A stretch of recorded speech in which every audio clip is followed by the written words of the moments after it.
Good evening and welcome everybody to our 6th Montessori Roundtable, Parenting from the Inside Out. Tonight, our presenter is Aurolina Valdez, licensed marriage and family counselor with decades of experience working with children and parents in her private practice as well as in school settings.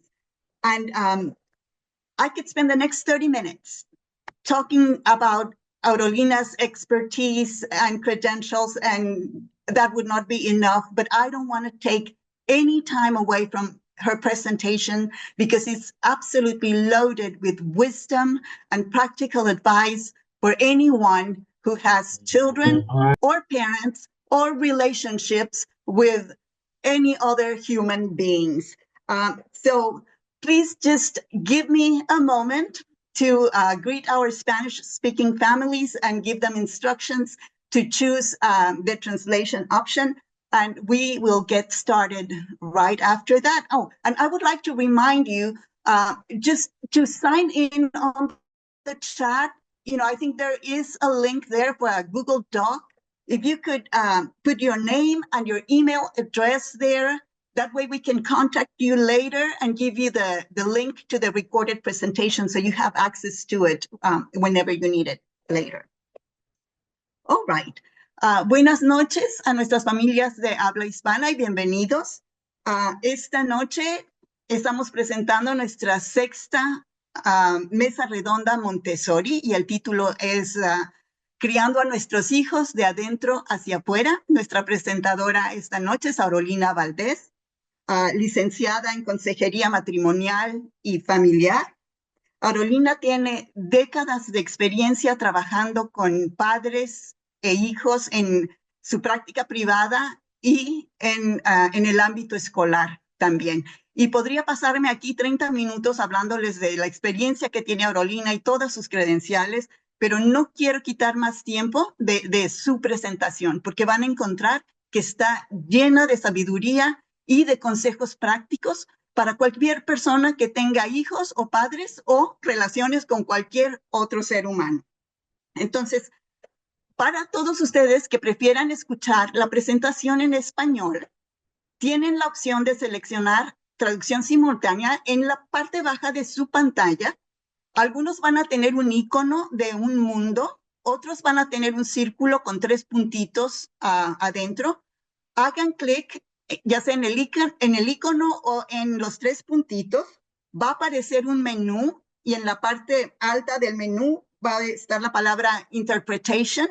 Entonces hagan clic en Interpretation y seleccionen español. Un segundito, no aparece en nuestras pantallas. Give us just a second. Will, have you started interpretation? No, es que he cannot start until I finish speaking because I am so sorry. Apologies, I am so sorry. So, en el momento en el que yo deje de hablar, va a aparecer esa opción de traducción, porque una vez que ustedes seleccionen, más bien una vez que pongan la opción en la pantalla, entonces ya las personas que hablan inglés no me van a poder escuchar. Entonces, lo que va a suceder es que ustedes van a poder ver las diapositivas que está usando Aurolina para la presentación, pero en vez de oírla a ella dando la presentación en inglés, me van a oír a mí traduciendo simultáneamente. Entonces, si tienen algún problema, por favor, pónganlo en el chat y alguno de nosotros con gusto les ayuda a seleccionar la interpretación. Entonces, empecemos. Aurolina, we are ready to start. Okay. Take it away. Thank you. Will, yes, so you have added the language interpretation. Thank you so much. So good afternoon, everybody. Thank you so much for being here. It's such a pleasure to have been invited to the Montessori Roundtable. Thank you, Charo, for the introduction. I don't know if I feel good about the decades of experience because it just means that I'm old, but hopefully I've been using those years in a way that it will be useful for you today. Let me start sharing my presentation. Give me just a second. So, I can make sure. Okay, perfect. Charo, give me a thumbs up that you can see my slides. Excellent. Thank you so much.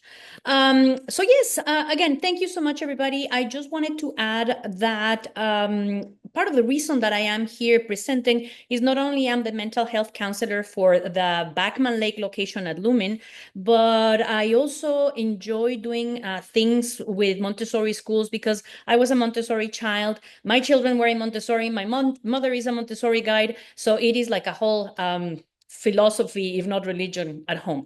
But I feel very comfortable talking to parents who are also interested in that method. So let's get started. As Charo was saying, this presentation is called Parenting from the Inside Out. And it is a conversation. We are not going to be reviewing the book, but we are going to have a lot of concepts borrowed by the book Parenting from the Inside Out by Daniel Siegel and Mary Hartzell. It is a book that has been out for maybe 25 years, maybe 30, I'm not sure. But really the information that it has and the suggestions that it presents, they are really, really worth talking about. So the biggest premise of the book is that integrating the experiences of our past will allow us to become more purposeful parents. Some people will go like, oh no, my past is already, behind. I don't want to think about it. This is not just about moving old, uncomfortable stuff. It is about making sense of our past to decide how I want to be as a parent. If you saw my video inviting you to this conversation, I posted 2 questions that we're going to see later on. Asking you to remember if there was ever a time as a child in which you said, oh, I'm never going to do this to my kids, or if there's any time as an adult that you go like, oh, now I understand my parents. So those 2 questions show us how, yes, the past, what we experience, has some influence on the way we're parents today. So let me move on to the objectives that we're going to be covering today. So number 1, imagine how to transition from a reaction-based parenting type of parenting to a purposeful one. So instead of simply, coming up with the best response, the immediate response that I have, to be more mindful and more purposeful on my parenting style. To encourage awareness and integration of past experiences to fine-tune your own parenting style. This is something that I want to really highlight. There are so many parenting theories and so many ideas out there in the world that there's no way, number 1, that there's one that works for everyone, and there's no way we can follow one, to the dot. So each of us has our own parenting style. And knowing ourselves more and more deeply will allow us to fine-tune our style. Third objective, hopefully this workshop, this presentation will help you build confidence on your parenting style and start working on that balance between being a very laid-back parent and the other extreme being too authoritarian.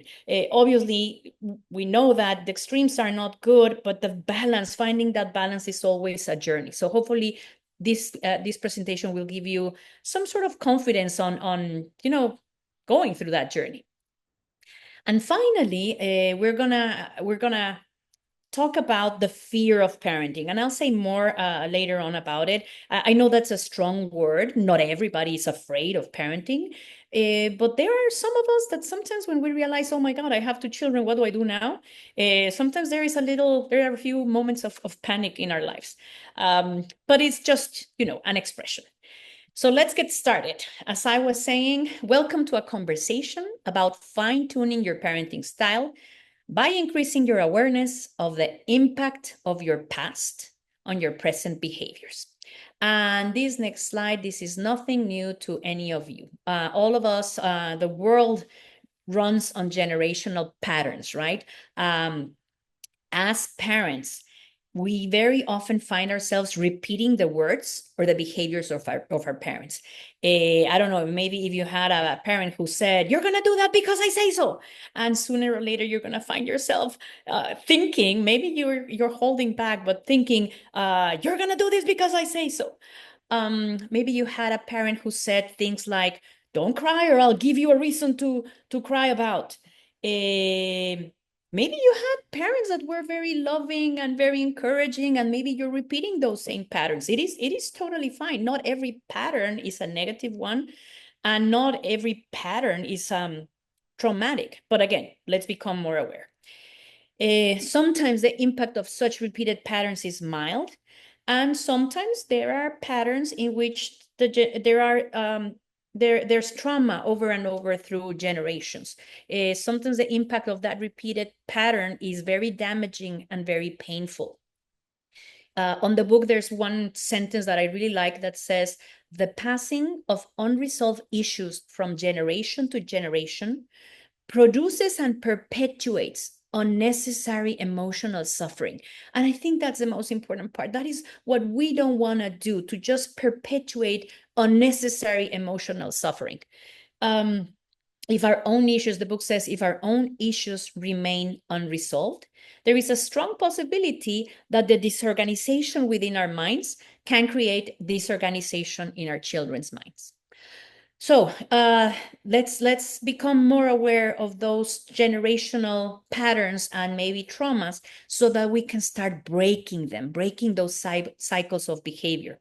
In order to break those patterns of behavior, we need to become aware of them, process them, talk about them, validating the impact they had on our lives, and then making conscious decisions on healthier behaviors. So in the previous slide, we had, the great-grandparent kicking the grandparent, and the grandparent kicking the child or the parent, and generation after generation. Well, congratulations. I think that all of you who are going into parenting workshops or reading books or getting other suggestions, what you're trying to do is breaking cycles of behavior, and maybe teaching your children to kick a ball instead of kicking, the next person around them. Breaking cycles of behavior, it's not just about doing the opposite or not repeating. It's about deciding what is the healthier behavior that I can motivate in my child at that moment. Not everyone experienced severe trauma. Some of you might look back, hopefully, and might say, I had a pretty good childhood, and that is great. But let's remember that no parent is perfect, no family is flawless, and every child has their own interpretation of the family dynamics. We're going to see more about how different people, even in the same family, see things in a different way. Remember that we all grow up with certain perceived deficits or wounds. So maybe, like that image, maybe you were not terribly hurt or damaged, but maybe you grew up with a parent who was incapable of expressing their feelings, no, like that image. Or maybe, who knows, maybe you grew up in a family in which there were so many children and so many people around that you literally had to fight for attention, and literally had to be pulling someone's clothes in order to get some sort of eyes and ears on you. So again, even if there's no severe trauma, there could be some emotional needs that were not fulfilled in my past and left me sensitive to that issue. Now, again, not everybody likes this idea of reviewing the past, and I am the first one to say that the past does not have to define you forever. It doesn't mean that because blah, blah, blah happened in the past, then I'm doomed forever and my family is never gonna be okay. Either way, trauma or no trauma, the reality is that we do bring the past with us. And look at that picture. It can feel very, very heavy, even if we don't realize we're carrying it. Of course, the elephant is the big metaphor for our pasts. What I'm trying to do with this presentation, based on the book, is that integrating the experiences from the past can take us from carrying the heavy load on our backs without realizing it, to riding that elephant, that big bunch of experiences, to writing it towards a future that we defined. That is my own interpretation of the book Parenting from the Inside Out, or my favorite metaphor, that instead of carrying the past on our backs, we can acknowledge it and writing on top of such experiences to make it meaningful and useful. Integrating means just making sense out of it, recognizing positives, identifying the negatives, and giving meaning to those experiences. When I was young, and I need to check if this is actually the truth, but what I was told is that oysters, the oysters that create pearls, in reality, what they have, the pearl was created from a piece of sand or a grain of sand that landed inside the shell, and that oyster started covering and covering and covering it until it became something useful. I like to think of our past like that, no? Again, some people are saying, why would we open that clam of all the past experiences? Well, because we might find some pearls inside. That's the idea. Unexpected pearls of wisdom. Again, experiences that are not fully processed may create unresolved and leftover issues. Let me check.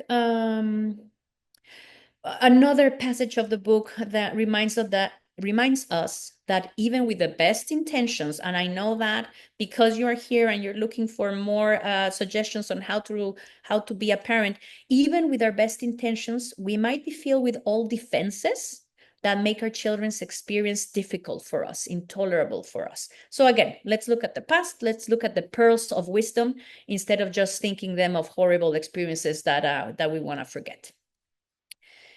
Let's work on our first objective. That was an introduction. Let's work on our first objective, how to transition or how to start moving on from a reactive type of parenting to a purposeful one. So as I was saying, when I created that video inviting you to participate in this presentation, I posted 2 questions, and one of them is, do you remember ever as a child, being disciplined by an adult or being scolded for doing something bad? Or maybe you were punished and maybe you were spanked or something like that. And do you ever remember saying, when I grow up, I'm never going to do that to my kids?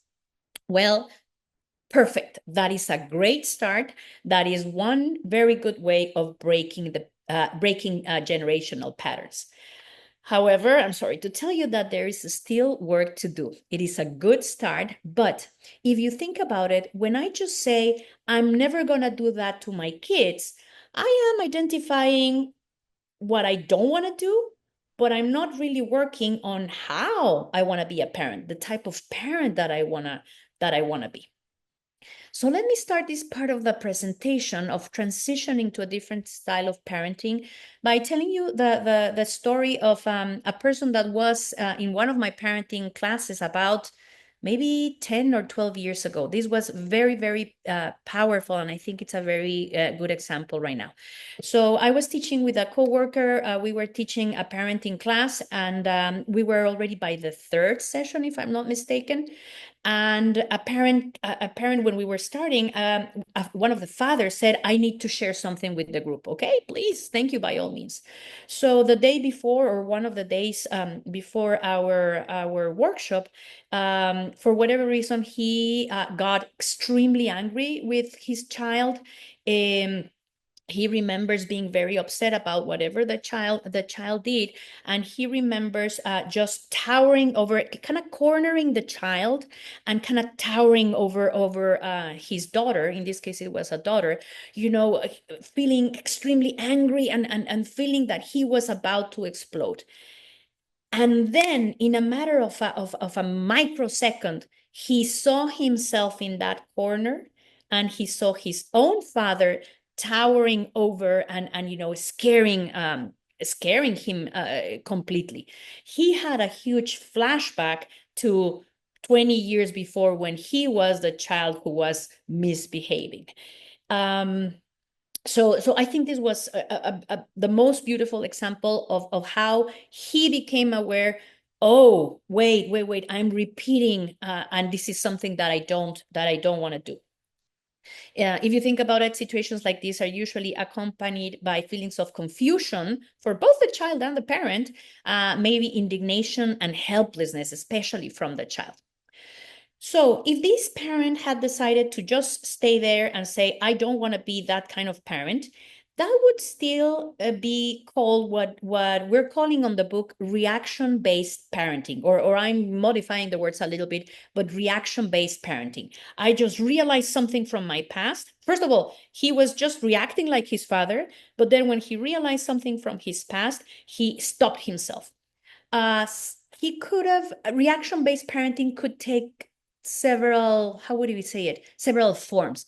So for example, he could have chose, and some people do this, to never discipline the child again. Oh no, I'm not going to be like my father, so now I'm never going to give any kind of discipline. I'm just going to let him do what he wants, he or she, because I don't want to scare them. Well, obviously that is not very helpful.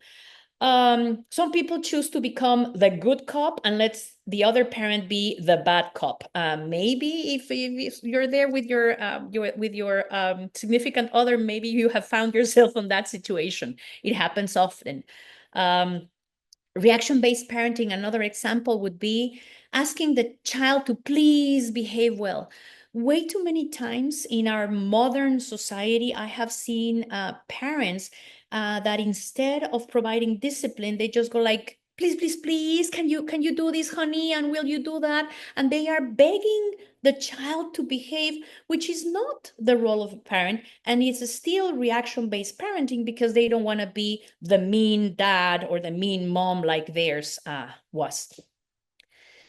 Purposeful parenting looks very different. And let me focus on that picture right there. The father is not, the father who is, providing some sort of guidance there to the child is not smiling, is not precisely hugging the child and saying, oh, that's okay, whatever you did, that's okay. No, no, no. The parent is serious. But the father lowered himself to a level in which he could talk to the child, listen to him. So purposeful, I'm sorry, I'm going to mess that word several times. Purposeful parenting starts with looking inside. And that's what the parenting from the inside out says. I need to look towards myself and ask myself, why am I reacting so violently? Why am I feeling so triggered? That is a word that we could use. I have to ask myself, how did I feel even before I connect with the child, right? How did I feel when I experienced something similar? When I was a child and something like that was happened, how did I feel? How can I avoid being triggered next time? So you see, reaction-based parenting is just, I don't want to do this. Purposeful parenting is, how am I gonna do it differently next time? Purposeful parenting also includes asking what was happening, what was my child trying to achieve, not simply just, punishing the child for doing something wrong, but what was their intention? What were they thinking? What was their process of deciding or making choices? And I love this word, and I'm going to use it a lot. What other way can I use to guide my child to learn a lesson? More on that coming later on. Let me give you another example. So let's imagine that this is a mom whose teenager is out, and of course it's already late, and the teenager is not has not returned home. And of course, like any parent, she is very worried, absolutely. But in her mind, she's already thinking, "Oh my God, she's out there partying. She's drinking. She's behaving irresponsibly. Oh, she probably already got into an accident. What if she, what if she gets into an accident? What if the police did that? Oh, what if she ends up pregnant because I let her stay until 5 in the morning?"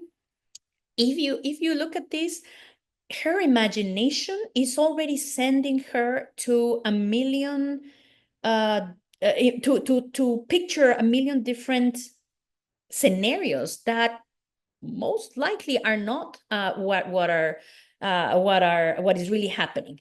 We tend to make up these scenarios usually in moments of frustration, when we feel out of control, right? And my child is outside, my child has not returned, I feel out of control, or when we don't know how to approach a certain problem with a child. So what is the typical reaction of a parent when they're feeling that stressed and anxious and worried and all that? Oh, reaction-based parenting. I'm gonna send them to their room for the rest of their lives. She's gonna become a nun. I'm gonna make sure that she never gets out of that nunnery. Or I don't know if you can see that picture. Or I'm gonna isolate it. I'm gonna create a glass covering around my child so nothing ever happens to them. That would be reaction-based parenting. Based on what? On our fears. Let me tell you another story. I used to work with a person who had a lot of anxiety and indeed would imagine all the most terrible scenarios of everything about his life and his children's lives. And of course, when he became a parent, his anxiety is when it kind of flourished or exploded. As we were working, he realized that when he was a child and he was about 5, 6, 7 years old, he had older brothers who were already teenagers. And they would not arrive home. They would leave mom hanging at night waiting for them. And mom would stay until 3, 4 in the morning waiting for the siblings. And he would stay with mom, trying to soothe mom's anxieties, but worried himself, absorbing the mom's anxiety, worrying about his own siblings. So of course, when he had children who were becoming more and more independent, he was reacting the way he had reacted as a child 30 years ago. I hope that message is makes sense with my story. So reaction-based parenting, this exaggerated extreme control, or reaction-based parenting could look like those parents that, oh, since I cannot control you, or I don't want to control you because I don't want to be the mean parent, now I'm going to be your buddy. Now I'm going to be your friend. And those over there are even smoking pot at the same, together, dad and the daughter. Well, I don't think we're giving, how do you say, I don't think we're really fulfilling the child's needs there, but my needs of being a friend. That second image with the child saying hello, children do need parents to be present. They don't need the ghost or the image or the idea as a parent of a parent. They don't need friends. They're going to have friends their own age. So reaction-based parenting, I'm going to be your friend. It is very much fulfilling my needs and not thinking again, what do my children need? What do I want for them? In that scenario, intentional parent may look something like this. Whoa, my imagination is working hard to picture all the worst scenarios. Where is that coming from? When did I learn to become constantly worried? And that's the story of the gentleman that I told you. And then after I'm looking inside, then I start thinking, okay, what do I want? Well, I want my teens to be safe. So how can I help my teen make good and safe decisions? If you think about it, if we go back to that slide in which the mother is imagining that she's out there partying and getting drunk and maybe in an accident, well, I am worried because I want my child to be safe. That is the purpose, right? So intentional parenting is, okay, how can I help my child make good decisions and safe decisions? What type of agreement, and again, this is not pleading with the child or with the teenager, can you please come home at time? No. What type of agreement can I reach with my teen so that they get to enjoy their teen years safely? Since many of you probably don't have teenagers yet, let me give you another example. A child who is 5 years old, 6 years old, is physically capable of, let's say, crossing the street. He can go from sidewalk A to sidewalk B. Now, is that safe? No. Now, if I just say, no, you're never going to leave the house, well, I'm not teaching my child anything. So what type of agreement can I reach? Yes, you can cross the street as long as you're next to me, or as long as you're holding my hand, or yes, you can cross the street as long as we do it on the corner when you see the light. You see, purposeful or intentional parenting is working on my fears and still finding a way to give guidance to my children. Let's talk more about that, purposeful or intentional parenting. When I ask parents and do this experiment, when you ask parents, what do you want for your children? We get very, very frequently these answers. Oh, I want my child to be a good person. Excellent. Yeah, sounds great. I want my children to be healthy. Yes, absolutely. And very, very often we hear right away, if this was not the first answer, I want my children to be happy. And I gotta tell you, this is kind of a loaded objective. Yes, I do want my children to be happy, but my role is not to make them happy. When I focus too much on that, I want to make my children happy, I may be paying too much attention to the daily events and lose sight of the long-term goal, right? Also,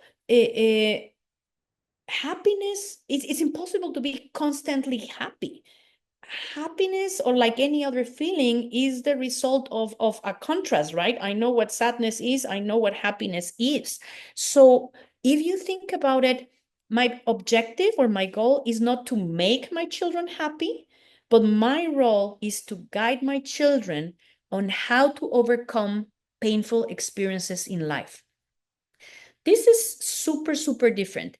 And I bring this up because I hear many times parents who see their children crying. And the first thing that they want to do is, how do I stop them from crying? What do I give them? How do I distract them so that they stop crying? And again, the purpose is not just to have them stop crying. That is, again, based on my uncomfortable feeling of seeing them cry. The purpose of parenting, or the reason of parenting, is, okay, what is going on with my child that he or she is expressing himself through tears, through whining, through crying, and how can I help them overcome this very frustrating moment?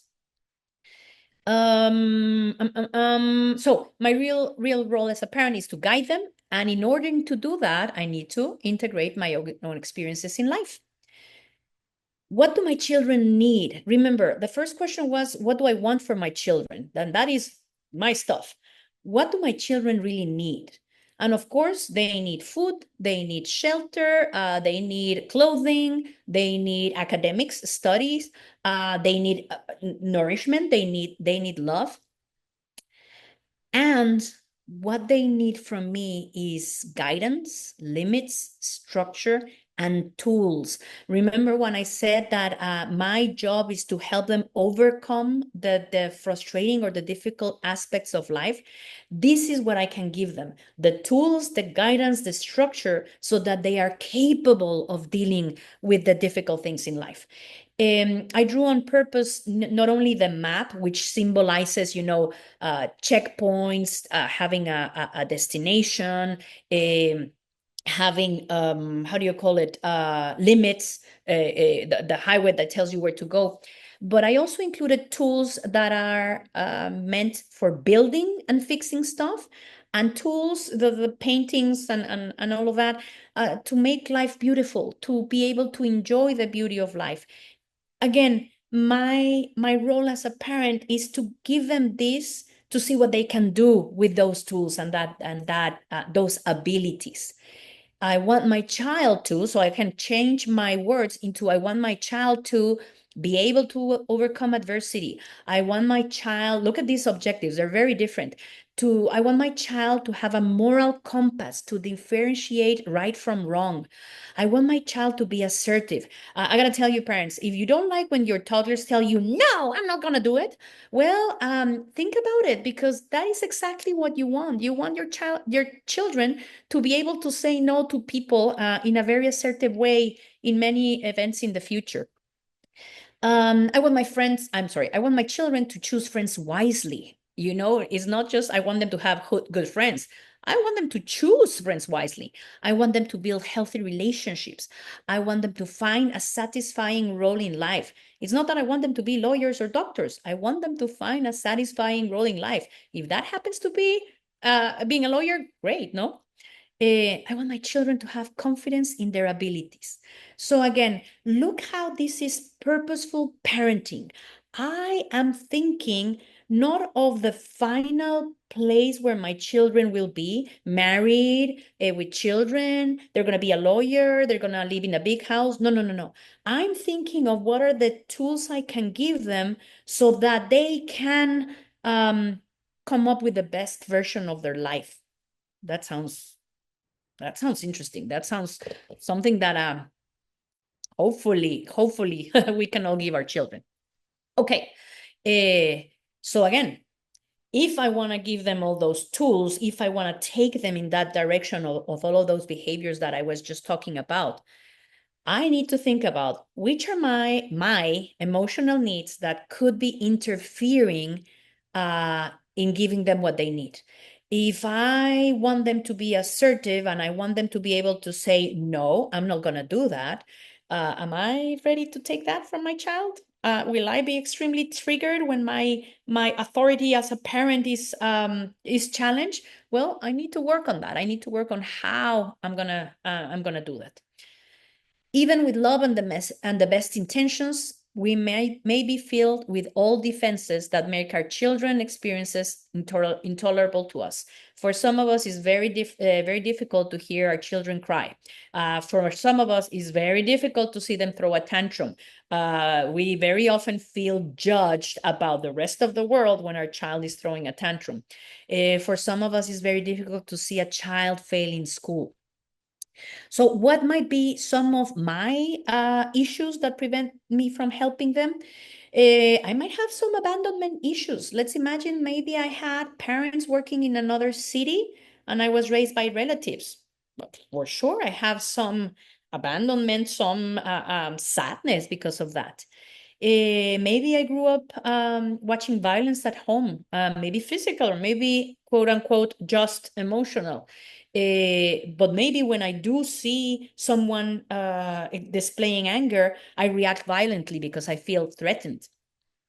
Maybe my issue is grief. Maybe a significant figure or parent passed away when I was young, and that grief is not letting me focus on how I want to be joyfully present for my children. Maybe I'm dealing with fear and anxiety, like I mentioned before.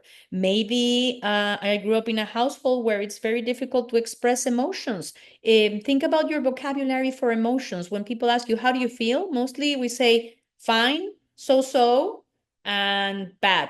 And then those are the feelings that we teach the children. We gotta improve our vocabulary if we want our children to be able to do that. Another issue, I might need to feel always in control. A lot of us have that. A lot of us either grew up in very controlling families or families that were such a chaotic place to live that now I feel that I need to be in control. Or maybe, again, there was not a lot of trauma, but maybe I'm feeling not very confident about being a parent. So I need to work on that. The message again that we've already said several times, I need to work on those unresolved personal issues in order to provide the tools and the guidance to my children. Parenting, I'm so sorry.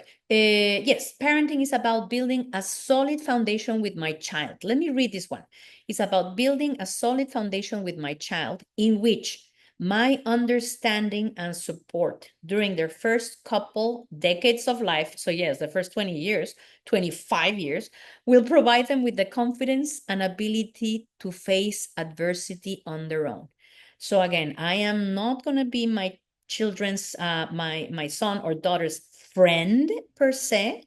I can be a friendly parent that understands and supports them and still provides guidance and still provides rules and still provides discipline. We'll talk more about that. That was purposeful parenting. Let's move to our second objective: encourage awareness and integration of past experiences to fine-tune your own parenting style. And let me give you a beautiful example about how two people can remember the same experience in different ways. So this happened recently, and I asked the person, I told the person that I wanted to share this example, of course, without giving any details. But this lady that I was working with suddenly felt very judged or criticized by her sister because she saw how this person, my client, was making her children do their own laundry. And I'm not even going to say ages. I'm not going to give you more details because everybody will decide when is the right time for that. But the point is, the sister said, "Oh my God, you are so mean to your kids. You make them do laundry and they are so little." And my client, even before we had any conversation about, the past, her own past, she told her sister, "Well, don't you remember when we were little?" And the sister says, and what she said is, "Don't you remember that our grandma, while she was doing the laundry for all the family, she would make us wash our underwear on the sink on our own? We were 5 years old or 7 years old. And don't you remember that we used to help like that? Grandma made us do that." And the sister were like, "Oh, now that you reminded me of that." And that sister's comment was, "I guess I felt mom or grandma was not doing her job and she was making us doing it." And my client said, or the person that I was working with said, "Well, what I remember is that I used to feel useful helping her out like that." So you see, the same event, the same rule from grandma was perceived by the two sisters in very different ways. Why is that important? Because the sister who was, quote unquote, criticizing or feeling bad for the children, which I understand too. If you think about it, she was excuse me, only doing reactive based parenting. I don't want to be like my mom. I don't want to make my children do what my parents made me do. But the sister that I was working with and that told me this story, she was already thinking, "I want my children to be independent. I want them to feel useful." So neither of them had, written down their goals for their children, but the second one had a clearer idea of what she wanted to give their children. She wanted to give them tools. "I want them to be independent and useful." The first one only wanted to not repeat the previous pattern. Again, the way we perceive and interpret the past has a huge influence on the way we behave today. Important. I cannot change what happened. Washing my underwear is not a big deal, but there are other things in the past that are very deep and very painful and that create big emotions for some of us. I cannot change what happened in the past, but I can change the way I think about those events. What this person and her sister, what this person helped her sister do when she said, "Don't you remember how it was for us?" She helped her sister see things from a different point of view, and she changed the way she saw the past. She will decide if she wants her children to do laundry or not. That's her decision, but it's going to be a more purposeful decision. I'm going to put again the two images of what the big difference between carrying the past on your back and riding the past towards a purpose, towards a destination. The book talks about these two concepts that I found interesting, and I think they are very helpful because, again, it reminds us to hopefully stay alert and to pay attention to the road. Let's put it like that. The idea, the terms introduced in the book try to explain how we have choices when we provide discipline and guidance to the children. But when we are just reacting, we forget about those choices. I want to be careful. This idea of the high road and the low road, it doesn't mean that one is, oh, almighty, perfect, parents who don't make mistakes. No, no, no, no, no. The high road just means, again, I am more conscious about what I want to do. And the low road, let me start by that. The low road is, again, when I just react. So this poor baby soiled himself while he was, well, I mean, he put food all over when he was eating. And I grew up in a Mexican family, and so many times, not in my house, but so many times in so many homes, I just heard that, cochino, dirty kid, why do you throw the soup, blah, blah. This poor child doesn't even probably know how to manage a spoon very well yet, but discipline before was to be I'm gonna shame you, I'm gonna show you how things are not supposed to be done. So the low road occurs when we're simply repeating the words and behaviors we heard in the past. I just want to share this. This was my own experience with my husband. So I am a very clumsy person. I hit my toes with the furniture. If I'm going out a door, I will very frequently, hit myself with the frame. I sometimes should be paying more attention to where I'm going, or often. But when my husband and I first started, when we first started living together, when we got married, every time I would do something like that and hurt myself, and I would say, "Ow," my husband would say, "Cuidado," which in Spanish means like, "Be careful." And until one day I said, "You know what? That doesn't help me at all." And of course, what was he doing? He was repeating the words from his mother or his family. I was like, by the time I already hit myself, I am already in pain.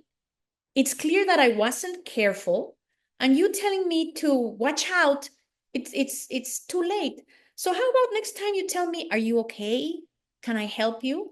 And thank God for my very mindful husband, because ever since then, 30 years later, he does ask me, are you okay? Can I help you? Instead of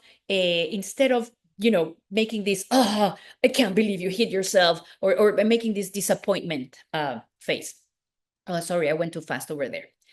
So that was a low road, when we just repeat automatically what we think is parenting. The high road, it normally does not occur naturally. It means that instead of suddenly finding ourselves at a certain place, suddenly I found myself, oh my God, how did I get here? We take the time to plan and direct our actions. So those mountains at the end are, possible destinations where I would like my children to be.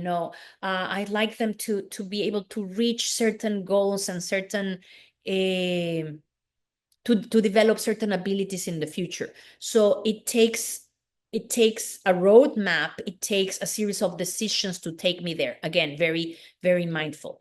In order to take the high road, and again, this is not a high road that I am so educated and precious and this, no, no, no. It's just a high road of a planned road. I need to know, where am I starting from? Where am I right now? And that means what in my past has taken me here. Where am I going? Where am I taking my children? What do I want to teach them? And what are the routes that I can take? Remember, there is no single way to discipline. There's no single best parenting theory, and there's no single response that works with every child, because all of us are different.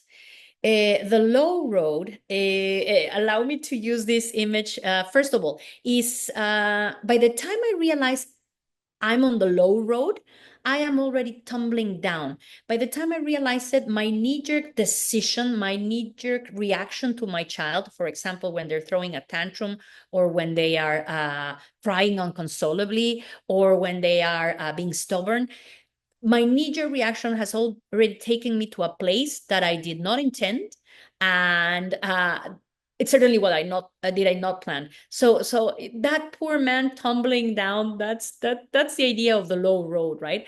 I reacted. I don't know why I'm doing these things. And by the time I realize I'm already fighting with my child, or I'm already reacting intensely, intensively. Sorry, that word sounds wrong. So that's the low road, and this is just a little bit of humor, and to compare again the low road base versus the high road. I don't want us to think that parenting is always, climbing a mountain, going all the way up, and it's hard work.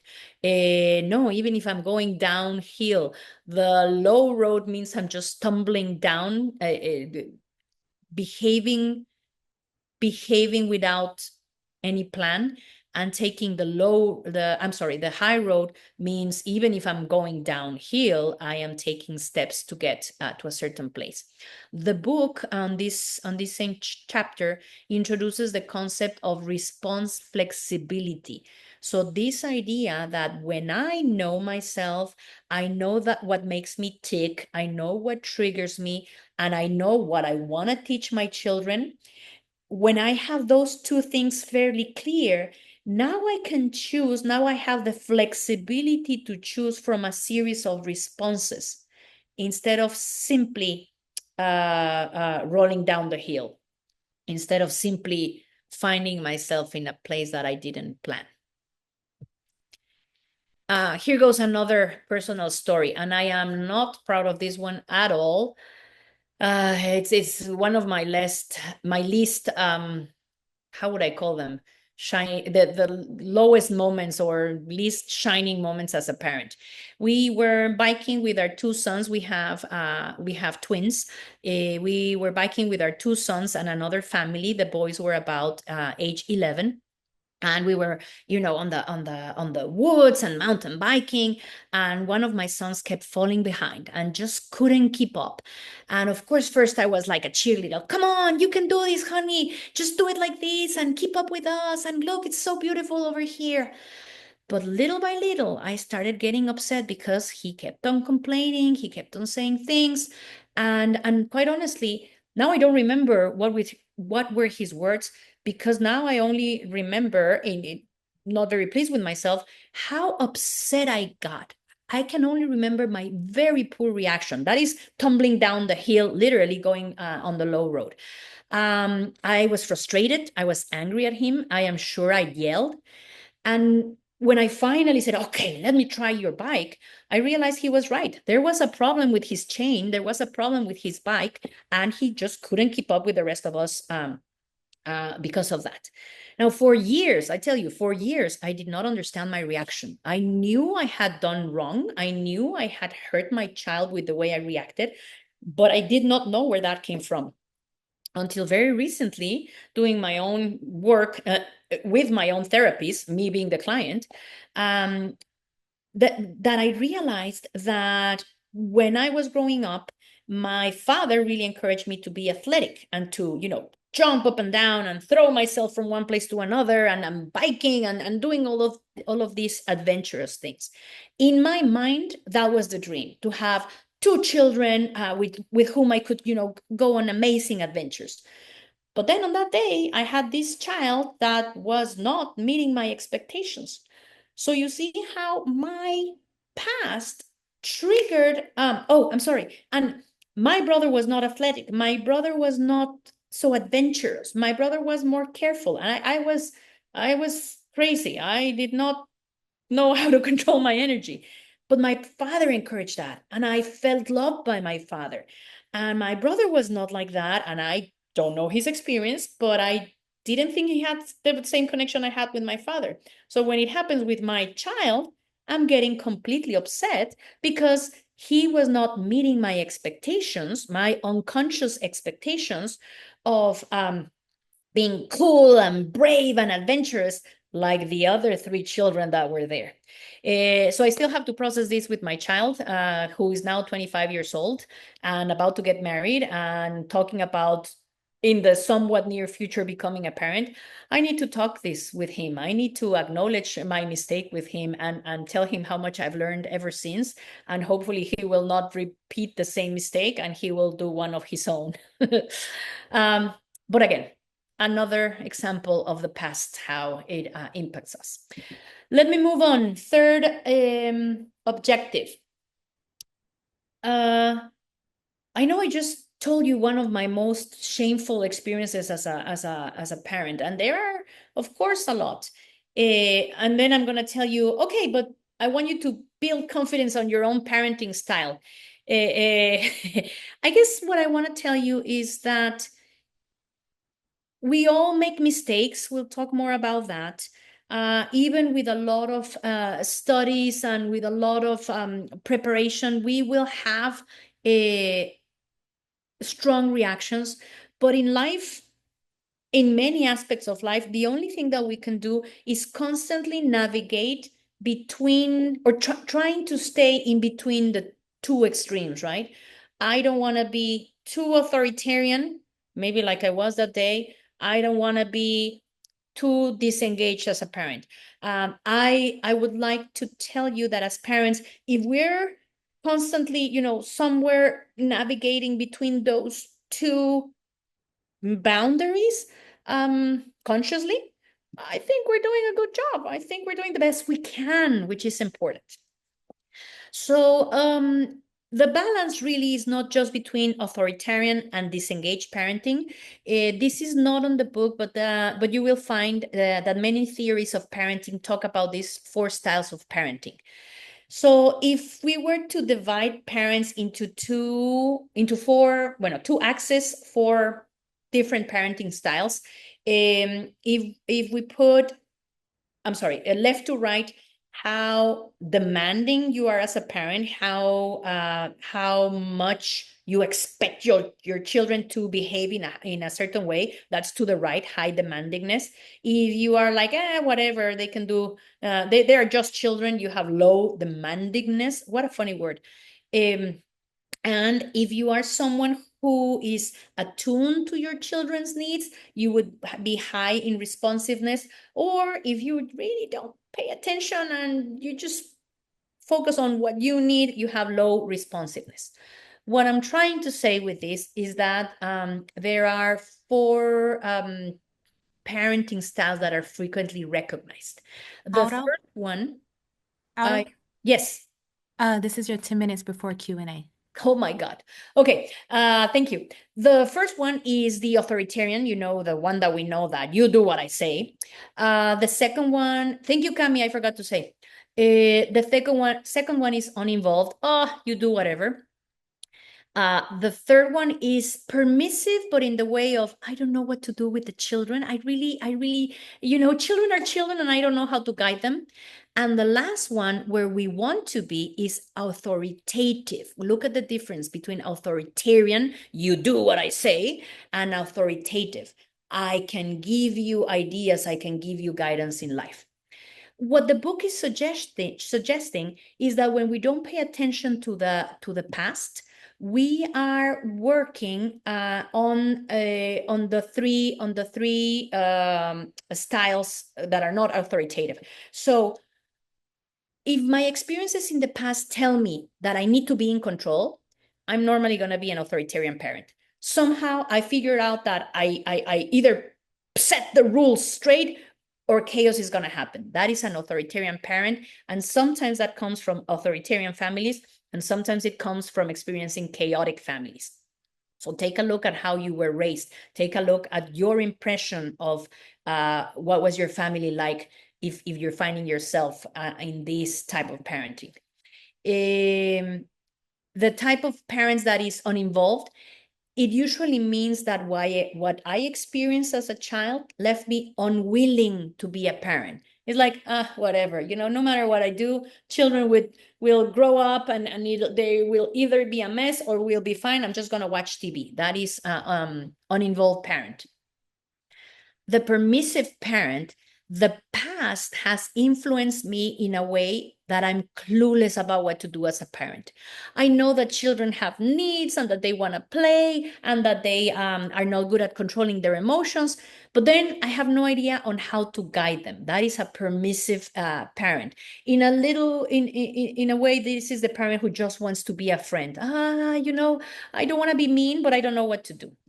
And finally, the authoritative parent is the one who's trying to make conscious decisions about parenting. Authoritarian, because I said so. Uninvolved, their motto would be, I really don't care. Permissive would be, oh, whatever you want. And authoritative, it would be, let's discuss this. Let's compare those two. Authoritarian was the way discipline was done maybe 50, 60 years ago, because I said so. Discipline was about punishment, and punishment was about creating pain or even trauma, right? I'm going to hit you. I'm going to punish you. I'm going to show you how things are. Authoritative parenting, what we're aiming for, it talks about connection. So understanding where my child is coming from. Guidance, again, is not letting them do what they want. It is giving them guidance and helping them understand why are there rules in the world? Why are there consequences and outcomes in the world? And an authoritative style is about learning, not just about inflicting pain. The idea in the past was, if I hurt you enough, you're never going to repeat a pattern. And that is not helpful. You'd sometimes remember the pain, but you don't remember what you did. Authoritative parenting is about, hopefully you learn a lesson from this. Hopefully you will understand the connections and won't repeat this behavior. Punishment was about, again, pain and trauma. Consequences, this is the previous stage of parenting theories. If you do this, that will happen. If you do A, B will be the consequence. If you do C, D will be the consequence. What I'm not liking that much about the word consequence and how parents use it nowadays is that parents are saying, if you don't, I don't know, do your homework, I am going to punish you for the next month. If you don't clean your room, I am going to take away your Nintendo. Those are valid consequences. Absolutely, those are valid consequences. But look how parents are framing or verbalizing those consequences. If you do A, I am going to give you the consequence. And that is not what life is about. Life is about outcomes. Honey, your shoelace is untied. You could trip. If the child actually trips, yeah, I'm sorry. You chose not to tie it, therefore you tripped. That is the outcome. I'm not giving you a consequence for not tying your shoes. I am showing you that there is an outcome. I am not the mean one punishing you. I am giving you a lesson how you chose A, therefore B is going to happen. Let's discuss this. I build a connection. I set a limit. That's the guidance. And hopefully there will be a lesson over there. Remember that when I am immersed in the low road, and look at those pictures, and both of them, there's a child crying and throwing a tantrum. On one of them, the parent is triggered and angry too. And in the other one, the parent is triggered to a frozen state. That is the low road, when I can no longer act intentionally or purposefully. Such a difficult word. When a child is having a meltdown, we have to remember that out of the two of us, that my child and me and myself, I am the only one capable of understanding and regulating my emotions. The child is not capable, and will probably not be until 20-something years old. Teenage is especially a difficult time to regulate their emotions. So it is my job to do the regulating, the self-regulating, and model for them. I am almost gonna make it on time. Don't forget to breathe. Right now, as you're hearing all of this, and as you're finding yourself triggered with your children, if they are throwing a tantrum or making having a very difficult time, connect with your child. Listen, what is going on? What were you thinking? I am sorry that you feel so sad that you lost your teddy bear. I think you're frustrated because you were building the Legos and they all fell to the floor, or your brother came and kicked them. I understand how difficult it must be to wait until your baby brother is done with the bottle and I can pay attention to you. If you think about it, All of these examples are connecting with my child and saying, I understand, and you still have to wait. You cannot kick people. You cannot kick things. These are the rules of the house. I set loving boundaries with my children. I show them how for behavior A, there's an outcome A. For behavior B, there's an outcome B. And honey, you get to choose. You get to choose, and I'll just remind you of the connection of you made decision A, therefore you are experiencing the result of that. That is my job as a parent. My job as a parent, again, is not to make them happy and not to tell them sarcastically, you see, I told you that you should have done blah, blah, blah. No, it's just, oh, yeah, that's the way it is. Objectives, the last one, reduce the fear of parenting. And again, fear, quote unquote, I don't mean to insult anyone by saying anyone is afraid, but again, we worry. It creates some anxiety on us. We want to do a good job, right? Parenting has never been easy. However, there was a time in which there were no parenting theories and there were no expectations other than do whatever you feel to keep those children on the right track. And in a way, parenting was easier that way, right? I don't think about it. I just give you punishment and discipline, and that's it. Nowadays, and I chose this groovy image that it's making me dizzy on purpose to remind ourselves that there are so many theories about child development and parenting and the importance of cognitive development and language skills and how I need to be mindful of the social and emotional needs of my child and my relationship. There are so many things that it can become kind of scary, or it can give me some anxiety. Oh my God, am I doing the right job as a parent? There's so much information that could make me a little bit nervous about the process. So again, let's work on that, because that is my problem. If I am afraid of being a parent, if I'm insecure, somehow that is gonna soothe out and influence the way I do parenting. Let's remember that it doesn't have to be overwhelming.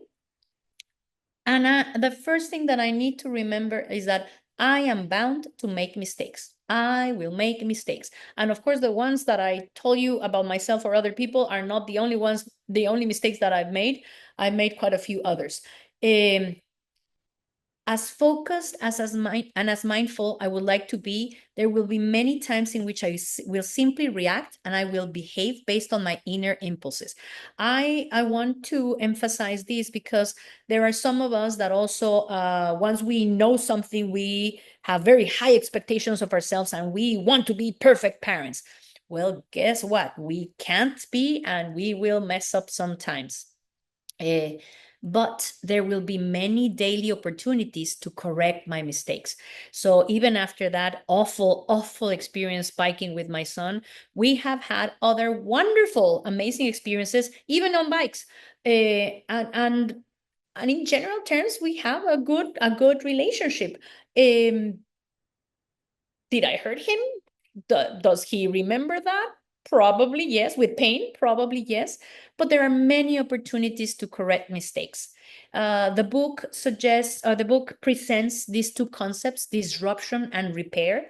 So disruption is when I mess up, when I did something wrong, when I was triggered in a way that I repeated patterns or reacted the way I didn't mean to. But repair is that opportunity to fix things. And I like to think of it as like when we're driving with a GPS. When you make a mistake and then the Waze or Google Maps says recalculating, that is precisely what we do when we're parents. We do something, we try something, we mess up. Okay, recalculating. Let me think back. Let me review my route. Let me decide where I'm going to take my children. Where do I want to take my children? What tools that I want to give them? So reminder, and hopefully this will reduce the fear. There is no such thing as a best parent award. We will all like to have one. But I say that because this next sentence is a little bit controversial. Neither all my children's accomplishments nor all of their mistakes are a reflection of me as a parent. So my children, as they grow up, they will mess up, they will make mistakes, and that doesn't mean that I was a bad parent. But my children will also do great things, and it doesn't mean that all of them are because of me. I do what I can. I do my best. I work on myself. I'm going to skip this one because it's not that important. And I just want to go back to the last one to remind you that part of the reason of this conversation, if you want to read the book, is because, yes, you can give yourself the tools that your parents were not able to give you as a child. And in many ways, this is parenting from the inside out, looking at myself and then deciding what to do. So that is the presentation. Charo, we are done. I encourage you, let me stop sharing. Cami, you probably, are there any questions on the chat? No, not yet. No, okay. If anyone has any questions, if anyone wants to add a comment, please feel free to do so on the chat. I cannot see everybody, so it won't be easy for me to see if someone is raising a hand. Okay. There's one question here that says, how can I make a child do chores? And the first thing that I'm going to say, interesting choice of words. How can I make a child do chores? Sooner or later, every parent, we realize that we cannot force a child to do anything. At some point, I cannot move them as a puppet, but I understand your question because that's one we want. That's one of the things that we want to do. So again, you set expectations. You say, you are thinking, I want my child to be an organized person. I want my child to help with laundry. I want my child to know that there's actually someone who needs to take the garbage every day, out to the garage or the big trash can. So you talk with the child, you set the expectations, you say, for your age, I think this is something that you need to learn. And you do set outcomes, you do set consequences. If you choose not to take the garbage is going to be your responsibility. If you choose not to take the garbage out by 7 p.m. every night or every day that you decide, then you are choosing not to watch TV until you do it. Look at, as a parent, I am setting an expectation and I am telling them that there will be an outcome for their decision. But I'm not saying, I'm not going to let you watch TV. No, what I'm saying is, if you choose not to do this is what's going to happen. You're not going to be able to watch TV. If you choose not to do your laundry, let's say that the child is old enough to do the laundry, and if a child can manage an iPad, a child can manage what is it called? The laundry, the washing machine. If you choose not to clean your uniform, well, you're gonna wear something dirty tomorrow.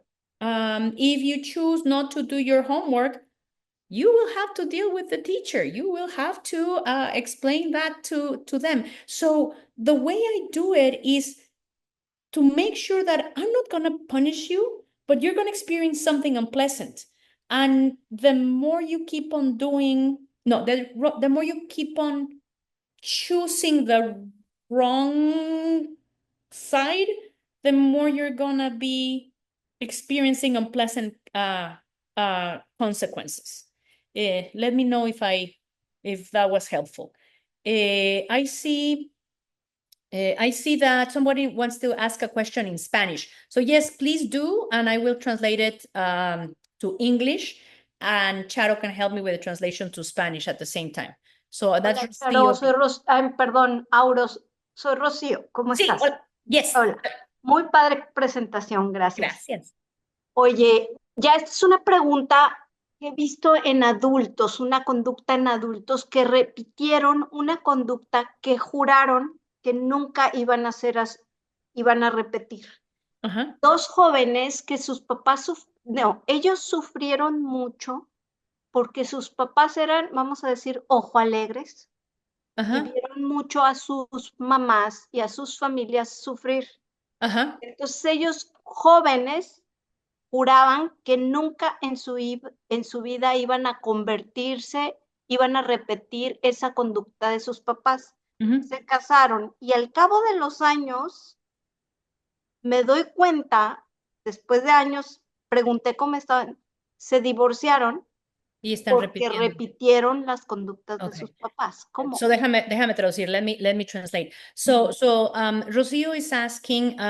Well, she noticed how she knows a couple of people that when they were young, they experienced their parents or one of their parents being unfaithful to their mother or mothers. I don't know. I think it's two different families, and they swore themselves that they were never going to do that. And sure enough, guess what? Even if they were very conscious about not wanting to repeat that, they ended up doing it themselves, and in this case, getting divorced. Rocio, that happens all the time because, again, remember, and that's how we started the conversation. It is not enough to say, I don't want to do that, because that is just reaction. I haven't really processed the pain that I saw at home, the reaction of my mother. I haven't really processed what was going on in my father's life and his own reasons. I haven't really processed what was the marriage like. So in reality, this is why I think therapy is so important, because until I process all those things, probably in therapy for many, many years, I will not be able to. Well, a lot of people are able, but not everyone is. But if I don't process all of that and make sense of it, I will find myself repeating it, even if I didn't want to. I've heard so many times parents who said, I'm never going to hit my children. And then in one of those moments, they go like, this hurts me more than it hurts you. They repeat the pattern because even though they are aware, they only are aware of the tip of the iceberg and never process the whole yeah, depth of it. I'm gonna move on. I see someone that says, how can I start teaching my 5-year-old to make smart choices throughout her teenage years and avoid her disliking me later in life? It seems like all teenagers hate their parents. Good news. I'm going to say the name out loud, Perlita. Good news. No, not all teenagers hate their parents. And even if they have a very hard time, parents and children during the teenage years, even if they have a very hard time, most of us overcome that horrible time of adolescence. How can you start? Connection. Remember, parenting, purposeful parenting starts with connection. With today, my 5-year-old is throwing a tantrum. My 5-year-old is saying that, I don't want to go to school, or I don't want to stop watching TV, and is doing this big drama. First of all, I connect at the heart level. Okay, what is going on? Why is it that you're reacting so strongly? Did it take you by surprise that we are leaving and you have to stop your TV? I can say, I understand how difficult it is. So first, I connect with my child. Then I talk to them about the world. I talk to them about consequences. I talk to them about life. We have to, thank you, Cami. I'll see it in a second. We have to be very open to talk about difficult topics with our children. Sex, for example, and we can have a whole other conversation about that. But if I want my child to make wise decisions when they're teenagers, I need to start talking to them little by little, age appropriate information about relationships and what is a good friend, and how do you know when someone is manipulating you, and what does it mean to love someone, and why are private parts private, and what to do if if you feel that someone is not respecting your private parts. And I need to work on myself, because if I want my children not to hate me, and I tell them, you can tell me anything that you want, but when they come and tell me, I go like, oh, I cannot believe it, you're going to stay at home forever. Well, I'm sending the wrong message. So I guess what I'm trying to say is that it starts right now. I'm glad that you're thinking that what can I do today at 5? And what I would say is try to put yourself in your children's shoes, try to see their perspective. And once you understand their perspective, explain to them why that cannot happen. Explain to them why, again, these are the choices that you have in this situation, and these are the outcomes. And if you happen to choose a painful outcome, of course, we're not talking about things that would put them in danger. But if you're choosing, not to pick up not to tie your shoes and you fall, well, I'll be with you to deal with the outcome, but I'm giving you the guidance and letting you make decisions. I hope I answer that clearly. I just want to say, Charo asked me to remind everyone that if we run out of time and we cannot go through all the questions, please write them on the chat, and Charo will email them to you, one question per week. Somebody already put the name of the book, and Molly has a comment. It seems that we tend to do what we are focused on, even if we're focusing on not doing it. It's still what it is, what we are thinking about. Yeah, Molly, do you want to add to that? Maybe just it's kind of like the whole thing of that's why we need to choose our direction so Right. that we are focused on what we want to be doing rather than not what we want to be doing. That's what we're Absolutely. filling our head with, our thoughts with. Absolutely. And let me give you what I think is a great example. And you're going to say, oh, Aurolina and the elephants again. Rocio talked about a couple of guys or a couple of people who repeated, what they saw in their families being unfaithful. We talked about, parents who end up spanking their children in anger because that's what they saw, even though they say, I never want to do that. Okay, let's do an experiment. If I tell you, don't think of a purple elephant, what are you guys thinking? You are thinking of a purple elephant. If I'm saying, I don't want to be like that, I don't want to be like that, I don't want to be like that, what am I thinking about? Specifically that topic. I don't want to hit my children. I'm thinking about hitting. I don't want to be unfaithful. I'm thinking about being unfaithful. So it is still there on the back of my mind. And I think what I got from your comment, Molly, is that I need to set a direction. I want to educate my children peacefully. I want to be present for my child when they need to share something with me. I want to work on my marriage, so I vaccinate my marriage against unfaithfulness. So I need to, thank you, Molly, envision where I want to go instead of simply say, I don't want to go there, I don't want to go there, I don't want to go there. Is the book available in Spanish? Yes, it is. It is difficult to find. It is very expensive because I don't think they have republished it recently. We will look for the name because it's Parenting from the Inside Out is not an easy translation. We will look for the name and send it to those who are interested. It's not that easy to find, but maybe there's a PDF online. Okay, 7:55. I'm very proud of myself that I finished on time. I wonder if there are any comments. Anybody came up with something about their own experiences? I have one more comment. Yes. I think it's such a big deal of, the whole idea of you can have the same consequence, but how you put it into effect has such an impact, because the whole idea of, getting angry and, you're not going to have any TV tonight. It's like that tells me I'm bad and unlovable. Aha, great point. Great point, Molly. The way we phrase it with me punishing you, it's already putting the child on a level that there is something wrong with you. Instead of that behavior was not a good choice. because it was a bad choice, therefore this is the outcome. Did I understand what you were saying? Yeah, I still love you. You're still a wonderful person, and you're not getting TV tonight.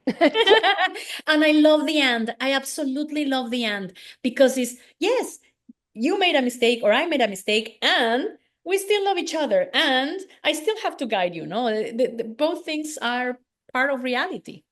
Yeah. Mm-hmm. Mm-hmm. 2 new messages. Let me see here. Click here. What am I missing? Oh, okay. No. Perlita has a hand raised. Yes, Perlita. I just wanted to make a statement real quick. You Yes. know, I'm 45, and of course, Young, um, young. I have a 5-year-old, and my mom always brings up, because I try as hard as possible to do the whole gentle parenting, but I get scolded a lot by my mom Oh. when she says, your children are manipulating you, or like, you know, she's manipulating you. And do you have anything to say that? And I tell her, you know, because I guess we grew up, it was 4 of us. And when my mom would go to the pediatrician, she would always the doctor would always tell her that it was the 3rd sibling down, that he was always manipulating my mom. So she now uses that on me. And I'm like, Mom, the doctor doesn't know everything. Right, right. Well, the advice or the suggestion, I don't like the word advice. One suggestion or 2 suggestions is, of course, you have the choice to tell your mom, thank you, Mom. But you know what? I am reading a lot. I'm going to these parenting workshops. If you choose to, you could go to therapy and process your own stuff and say, thank you, Mom, but I'm figuring out the way I can deal with my children. Or you can simply, you know what? You can simply tell her, tell me more about that. What makes you think that she's manipulating? And listen to your mom. That doesn't mean that you're gonna do what she wants. That doesn't mean that you're gonna change your point of view. Previous generations had this tendency to label children as problematic, manipulative.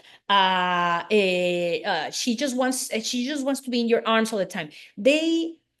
Previous generations, because they had no understanding of child development, they would label the children's behavior, which don't have the same vocabulary that we have.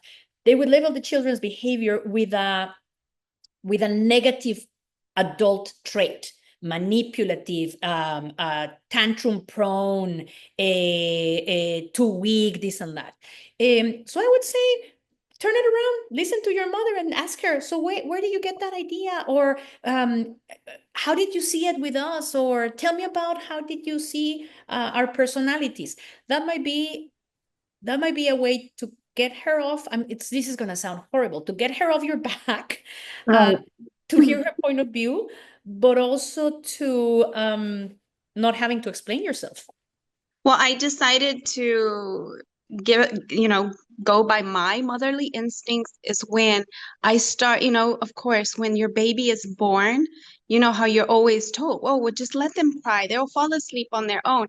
And after reading and doing my own research, again, I Right. got on my own that no, a baby is not manipulating you at that young age. Exactly. They actually need you.